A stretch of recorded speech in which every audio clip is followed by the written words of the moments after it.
Hey, Shafi. Hey, Good how to are see you? you. Yeah, so look, you're in San Diego, I'm in London, and here we are in Spatial. It's a kind of virtual environment, yes? And you're on the HoloLens, and I'm actually in an Oculus That's right. headset, right, which is a VR headset.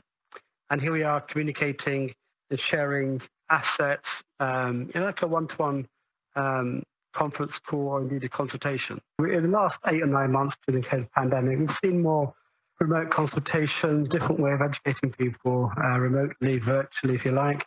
And there's a huge interest, I guess, because of the fact that we can't have much face-to-face contact with our patients or indeed with our students. So this is where I think, of course, I've been talking about this for a while, but just now that we're seeing the kind of the interest globally on new ways of working, new ways of thinking.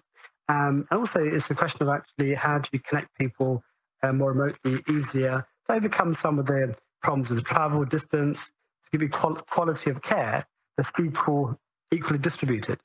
So that's kind of, I think, the ground set. We know that there's a huge problem globally with the amount of health workers required and also the amount of resource available. And I suspect these kind of platforms in the future will be almost normal going forward.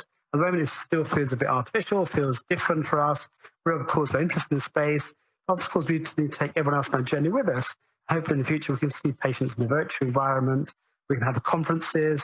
We can do teaching sessions to our medical students and other healthcare workers with assets like this that you can share, for example. I imagine teaching anatomy in the future like this, in different parts of the world, 6, 7, 8 people coming to the room, having anatomy for section, they can teach on, or indeed surgery. Perhaps you can take surgical education or teach operations in this environment. So I think the benefits are huge. And it's just a question now really about reimagining what could be achieved in the future. So yeah, so this is really exciting.